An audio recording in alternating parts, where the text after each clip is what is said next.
I need some more juice. I like mine juicy. Wait, can you see it?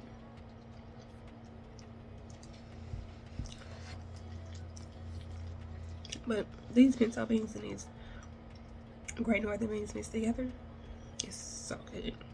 Out the can. No call hack came through. Anyway, like I was saying, so these Great Northern beans and these pinto beans out the can are so good together.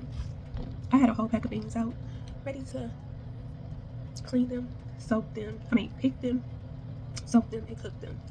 Like, I am hungry. I am not going to be waiting hours for these things to get done. Went to the cabinet and pulled them out the can. The can is kind of handy. Don't judge.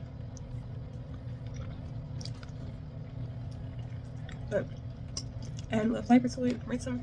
I didn't use the juices that they have in there. Add a little flavor to it. Rinse them. Flavor them up. Off the shame. Right, chum. I'm gonna go back to work. So I have people on hold. See you later. Thanks for watching. Bye.